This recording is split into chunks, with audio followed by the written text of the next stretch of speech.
कभी कभी एक बंद दरवाजा सिर्फ लकड़ी और लोहे का टुकड़ा नहीं होता, वो एक ऐसे रहस्य को छुपा सकता है जो इंसानी समझ से परे है। और एक बार जब वह दरवाजा खुलता है तब पीछे लौटने का कोई रास्ता नहीं होता। उस रात दिल्ली के साउथ ब्लॉक में हल्की बारिश हो रही थी। मैं अपनी स्टडी में बैठा पुराने केस फाइल्स खंगाल रहा था। तभी फोन बजा। नंबर अननोन था, लेकिन मेरी आदत थी हर कॉल उठाना। डिटेक्टिव अयान मल्होत्रा। एक थरथराती हुई महिला की आवाज आई। जी बोलिए, प्लीज मुझे आपकी मदद चाहिए। मेरे भाई की लाश एक बंद लिफ्ट में मिली है, लेकिन दरवाजा अंदर से लॉक था। और सीसीटीवी फुटेज में कुछ ऐसा है जिसे देखकर पुलिस भी खामोश हो गई है। मैं थोड़ी देर चुप रहा। कहा कि घटना है ओबेरॉय हाइट्स, टावर, मंजिल 13वां फ्लोर। मैंने बुदबुदाया। जी, लेकिन उस बिल्डिंग में 13वां फ्लोर कभी बनाया ही नहीं गया था। मैं अगली सुबह उस जगह पहुंचा, ओबेरॉय हाइट्स। बाहर से देखने पर यह एक आम हाई राइज लगती थी। चमचमाता लॉबी, सिक्योरिटी टाइट। लेकिन उस दिन कुछ अलग था, जैसे हवाओं में किसी अदृश्य भय की सरसराहट हो। मुझे रिसेप्शन पर रुचिका नाम की महिला मिली जो कॉल पर थी। उसका चेहरा पीला और डरा हुआ था। वो मेरा भाई था, आदित्य मेहरा, एक आईटी इंजीनियर। बिल्डिंग के लिफ्ट नंबर 3 में उसकी लाश मिली। लेकिन सर, उस लिफ्ट ने आखिरी बार फ्लोर 13 पर रुकने का संकेत दिया, पर 13वां फ्लोर तो है ही नहीं। बिल्कुल नहीं सर, वो फ्लोर कभी बना ही नहीं। लेकिन फिर भी लिफ्ट ने वही फ्लोर दिखाया। मैंने लिफ्ट नंबर 3 को देखा, वो काम नहीं कर रही थी। टेक्नीशियन ने बताया लिफ्ट पिछले 24 घंटे से लॉक है। सर, जब पुलिस ने दरवाजा खोला, आदित्य मेहरा की लाश अंदर पड़ी थी। लेकिन अजीब बात यह थी कि दरवाजा अंदर से लॉक था और सीसीटीवी में कोई भी अंदर जाता हुआ नहीं दिखा। मैंने सीसीटीवी फुटेज मंगवाया। उसमें जो दिखा उसने मेरी रीढ़ की हड्डी जमा दी। रात 2:08 बजे लिफ्ट खुद ब खुद नीचे से ऊपर जाने लगी। कोई अंदर नहीं था। 2:40 बजे लिफ्ट ने 13th फ्लोर पर रुकने का सिग्नल दिया, एक ऐसा फ्लोर जो नक्शे में भी नहीं है। 2:65 बजे लिफ्ट नीचे आई और तब उसमें आदित्य की लाश थी। मैंने वीडियो को स्लो मोशन में देखा। एक पल ऐसा था जब लिफ्ट के दरवाजे खुलते हैं और अंदर एक परछाई दाखिल होती है, इंसानी आकृति जैसी, पर चेहरा नहीं, बस धुंधला सा काला अंधकार। और जैसे ही वो परछाई अंदर आती है, लाइट्स झपकती है, कैमरा ब्लर हो जाता है और फिर आदित्य की लाश दिखती है। मैंने उसी वक्त उस बिल्डिंग का पुराना नक्शा मंगवाया। आर्किटेक्चरल डायग्राम में कहीं भी 13th फ्लोर नहीं था। लेकिन पुराने वॉचमैन ने मुझे एक और राज बताया। साहब, 10 साल पहले जब ये टावर बन रहा था, एक हादसा हुआ था। लिफ्ट शाफ्ट में 3 मजदूर गिर गए थे और वो जगह जहां 13वां फ्लोर बनने वाला था, उसी में उनकी लाशें दफन है। उसके बाद वो फ्लोर हमेशा के लिए छोड़ दिया गया। उसी रात बिल्डिंग का दूसरा गार्ड करण सीसीटीवी रूम में अकेला था। रात के 2:45 बजे वही समय फिर से लाइट झपकी। लिफ्ट नंबर 3 खुद चलने लगी। सुबह उसका शव उसी लिफ्ट में मिला। अब ये सिर्फ एक एक्सीडेंट नहीं था, ये एक क्लासिक हॉन्टेड मर्डर केस था। मैंने खुद लिफ्ट में उतरने का फैसला किया। उसी वक्त, रात को, उसी समय 2:52 AM मेरा कैमरा ऑन था। मेरी सांसें तेज। लिफ्ट ऊपर बढ़ी। अचानक डिस्प्ले में 13 इंच फ्लैश हुआ। दरवाजा खुला और सामने एक गलियारा था। टूटी फूटी दीवारें, लाल धब्बे और अजीब सी गूंज। मैंने एक कदम आगे बढ़ाया, तभी किसी ने मेरी गर्दन के पास फुसफुसाया, तुम भी वही जाओगे। मैं उस रात जिंदा वापस आया, लेकिन मेरे हाथ में एक चीज थी, आदित्य का मोबाइल, जो वही फर्श पर पड़ा मिला था। जब मैंने उसमें आखिरी रिकॉर्डिंग चलाई, आवाज आई, मुझे माफ कर दो, मुझे नहीं पता था कि मैं किस दरवाजे को खोल रहा हूं। और फिर स्क्रीन पर एक चेहरा उभरा, धुंधलाया हुआ, पर आंखें जलती हुई।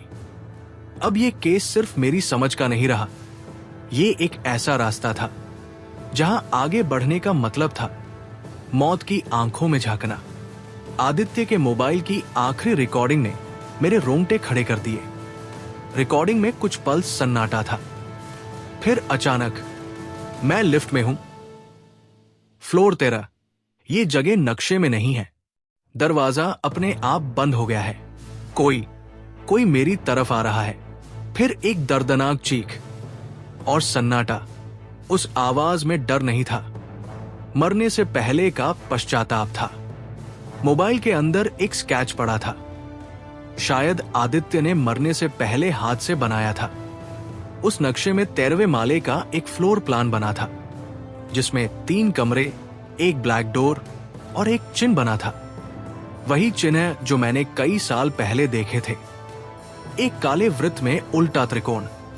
ये एक प्राचीन तांत्रिक प्रतीक था, बंद आत्मा, बाउंड सोल का।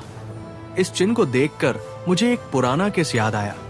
2012 में हिमाचल के एक गांव में कुछ मजदूरों ने एक पुरानी सुरंग को खोदा था, जहां यही निशान मिला था, और बाद में कई रहस्यमयी मौतें हुई थी। मुझे यकीन था ओबेरॉय हाइट्स के 13वें माले का कनेक्शन उसी पुरानी रिवायत से है।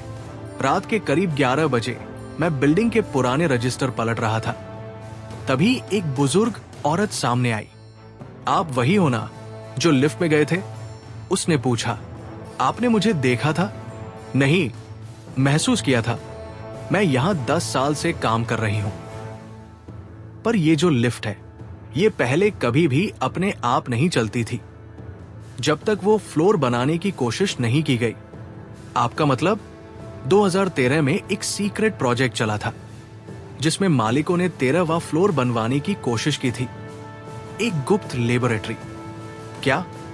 लेकिन वहां कुछ ऐसा हुआ जिसकी वजह से मजदूरों को वही दफना दिया गया, और अब उनकी आत्माएं उस अधूरी मंजिल को पूरा कर रही है।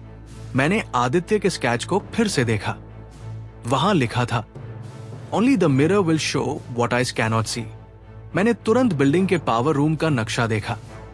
वहां एक पुराना इमरजेंसी लिफ्ट कंट्रोल पैनल था, जो शायद 13वें माले के इलेक्ट्रॉनिक एक्सेस को कंट्रोल करता था। मैंने वहां जाकर एक टेस्ट रन किया और लिफ्ट 13वें माले पर फिर से खुल गई। लेकिन इस बार मैं अपने साथ एक कैमरा, टॉर्च और एक छोटा शीशा लेकर गया। जैसे ही दरवाजा खुला, वही पुराना गलियारा, टूटी दीवारें और काले रंग का दरवाजा सामने था। मैंने शीशा निकाला और उसमें देखा, दरवाजे पर लिखा था, हम अब भी जिंदा हैं। लेकिन नंगी आंखों से वो दरवाजा कोरा था। जैसे ही मैं उस दरवाजे के अंदर दाखिल हुआ, एक रूम मिला। दीवारों पर सैकड़ों वीडियो टेप्स, हर टेप पर एक नाम, एक तारीख, और सभी की मौत उसी दिन हुई थी जिस दिन वो टेप रिकॉर्ड हुई थी। मैंने आदित्य मेहरा रात के 2:45 बजे वाली टेप चलाई। उसमें आदित्य की लिफ्ट में होने की रिकॉर्डिंग नहीं थी, बल्कि वो टेप लिफ्ट से बाहर की रिकॉर्डिंग थी, जैसे कोई और उसे बाहर से देख रहा हो। मैंने सभी टेप्स चेक की। उनमें एक कॉमन एलिमेंट था, हर इंसान किसी दूसरे से बात कर रहा था, और सबकी बातें कुछ इस तरह थी। तुम कौन हो? तुम यहां क्या कर रहे हो? मैं बाहर जाना चाहता हूं। तुम बाहर तभी जा सकते हो जब कोई और अंदर आए। ये बात मेरे जहन में बिजली की तरह गूंज गई। ये आत्मा किसी को नहीं मारती थी, वो उन्हें कैद कर देती थी। हर बार कोई नया इंसान लिफ्ट में आता और पिछले इंसान की आत्मा बाहर छूट जाती। मैंने तुरंत रुचिका को फोन किया। तुमने मुझे जो फोन किया था, क्या तुमने खुद आदित्य को लिफ्ट में जाते देखा था? नहीं, वो तो मुझे मैसेज आया था उसके नंबर से। क्या तुमने लाश देखी थी? नहीं, पुलिस ने बस मुझे बताया। मैं समझ गया। रुचिका कभी भाई के साथ नहीं थी। दरअसल आदित्य अब कैद था और किसी को बाहर भेजने के लिए उसने मुझे बुलाया था। अब मेरे पास दो रास्ते थे। एक, मैं लौट जाऊं और इस केस को एक रहस्य की तरह बंद कर दूं। दो, या मैं उस आत्मा को आजाद करूं और शायद अपनी जगह वहां छोड़ दूं। मैंने तीसरा रास्ता चुना, सिस्टम हैक करना। मैंने एक टेक्निकल टीम के साथ प्लान बनाया। लिफ्ट को 13 इंच फ्लोर की फीडबैक लूप में डालना ताकि वो आत्मा हर बार एक ही जगह पर उलझी रहे। लेकिन जैसे ही सिस्टम ऑन हुआ, लाइट्स बंद हो गई, कंप्यूटर बंद और मेरे कमरे की दीवार पर वही परछाई उभरी। वो फुसफुसाया, अब 13 नंबर है। उस रात कुछ अलग था। हवा में एक चुप्पी थी जो सुनाई देती थी। ओबेरॉय हाइट्स की इमारत सर्द और शांत खड़ी थी, जैसे उसे मालूम हो कि आज की रात उसके अंदर फिर कोई दफन होने वाला है। मेरे चारों ओर अंधेरे का घेरा कसता जा रहा था, लेकिन मेरे कदम रुकने वाले नहीं थे। मैं जानता था ये खेल अब खत्म करना है। मैंने सबूत, टेप्स और आदित्य का स्केच अपने बैग में रखा और सीधा उस लिफ्ट की ओर बढ़ा। लिफ्ट नंबर 3, वही जो अब एक दुनिया का दरवाजा बन चुकी थी। रात के 2 बजने वाले थे। घड़ी की सुइया जब 2 पर आई, मैंने लिफ्ट का बटन दबाया। लिफ्ट धीमे धीमे नीचे से आई। उसकी लाइट्स झपकने लगी, जैसे किसी आत्मा की सांसें तेज हो रही हों। दरवाजा खुला और अंदर वही वीरान ठंडी हवा और वो चिरपरिचित सन्नाटा। मैं अंदर गया और दरवाजा बंद हो गया। डिस्प्ले में 13 चमकने लगा और जैसे ही वो रुकी, दरवाजा खुला। लिफ्ट के बाहर कदम रखते ही मेरे सामने फिर वही भूतिया गलियारा था। दीवारों पर सूखे खून के निशान, अधूरी ईंटों से बनी दीवारें और हर कोने से आती एक अजीब सी बड़बड़ाहट। मुझे महसूस हुआ मैं अकेला नहीं था। तभी पीछे से आवाज आई, आ गए तुम, अब तुम भी यही रहोगे। मैं पलटा, वहां कोई नहीं था, लेकिन मुझे अपने सिर के ऊपर कुछ महसूस हुआ। मैंने टॉर्च ऊपर फेंकी और देखा सीलिंग से उल्टा लटका आदित्य। आंखें खुली लेकिन होश में नहीं। उसकी सांसें चल रही थी, बहुत धीमी, जैसे कोई दूसरी दुनिया से उसे जबरन जिंदा रखे हुए हो। तभी वो परछाई सामने आई। अब वो सिर्फ परछाई नहीं थी, एक इंसान की आकृति में ढली आत्मा थी। चेहरा आधा जला हुआ, शरीर आधा हवा में घुला हुआ। उसकी आवाज आई, तुम उसे बचाने आए हो? ठीक है, बचा लो, लेकिन अपनी जगह छोड़कर। मैं समझ चुका था, हर बार कोई अंदर आता, पिछला बाहर जाता। आदित्य ने मुझे बुलाया था ताकि वो आजाद हो सके, लेकिन मैंने उस पर गुस्सा नहीं किया। वो जिंदा रहना चाहता था और शायद अब मेरी बारी थी वहां फंसने की। पर नहीं, मैं आयान मल्होत्रा हूं, हर केस का हल निकालने वाला इंसान। मैंने उस आत्मा से बात करनी शुरू की। तुम कौन हो? उसने जवाब नहीं दिया, लेकिन दीवारों पर खुद ब खुद लिखा गया, 3 आत्माएं, अधूरी मंजिल, अधूरी मुक्ति। तभी मेरे दिमाग में बिजली सी कूदी। 2013 में जो मजदूर मरे थे, उन्हें कहीं दफनाया गया था। उनकी आत्मा अधूरी थी, पर यह आत्मा सिर्फ एक थी। मैंने तुरंत अपने मोबाइल से उन मजदूरों की पहचान और फोटो निकाले जो मैंने पहले इकट्ठा किए थे। तीनों के चेहरों को मैंने सामने की दीवार पर टॉर्च से दिखाया और तभी दीवारों से चीखों की बाढ़ सी आ गई। परछाई पीछे हटने लगी, आत्मा एकदम तड़पने लगी। अब आत्मा कुछ कहने लगी। हम तो सिर्फ एक थे, वो जिसने हमें जगाया, उसने हमें कैद में बांध दिया। तुम्हारे दोस्त ने? कौन? मैंने पूछा। तुम्हारा मित्र आदित्य। सच्चाई ने मुझे झकझोर दिया। आदित्य, जिसने पहले दिन कहा था कि वो नहीं जानता कि क्या हुआ, वही आत्मा को खोलने का जिम्मेदार था। मैंने कैमरा प्ले किया, आदित्य की पहली रिकॉर्डिंग, और अब ध्यान से देखा। पीछे लिफ्ट की दीवार पर एक छोटा सा रुद्राक्ष ताबीज लटका था, वही जो पुरानी आत्मा की सीलिंग में इस्तेमाल होता है। आदित्य ने ही उसे हटाया था। वो आत्मा सिर्फ एक रक्षक थी जो 3 मजदूरों की आत्माओं को बांध रही थी। जब सीलिंग टूटी, आत्मा आजाद हो गई और अब बदला ले रही थी। अब मेरे पास 2 विकल्प थे। एक, आदित्य को बचाओ, लेकिन 3 आत्माओं को बंधन में दोबारा बांधूं, मतलब फिर वही अन्याय। 2, आदित्य को छोड़ा जाए और आत्माओं को मुक्ति मिले। मैंने रुद्राक्ष ताबीज वापस उठाया और तीनों मजदूरों के नाम लेकर चुपचाप उन्हें एक साथ उन नमः शिवाय मंत्र के साथ छोड़ दिया। एक पल के लिए हवा ठहर गई और फिर दीवारें सफेद होने लगी, चीखें शांत हो गई। 13वां माला धीरे धीरे गायब होने लगा। अगली सुबह मैं उसी लिफ्ट से बाहर निकला। आदित्य मेरे पीछे था, पर वो जिंदा नहीं था।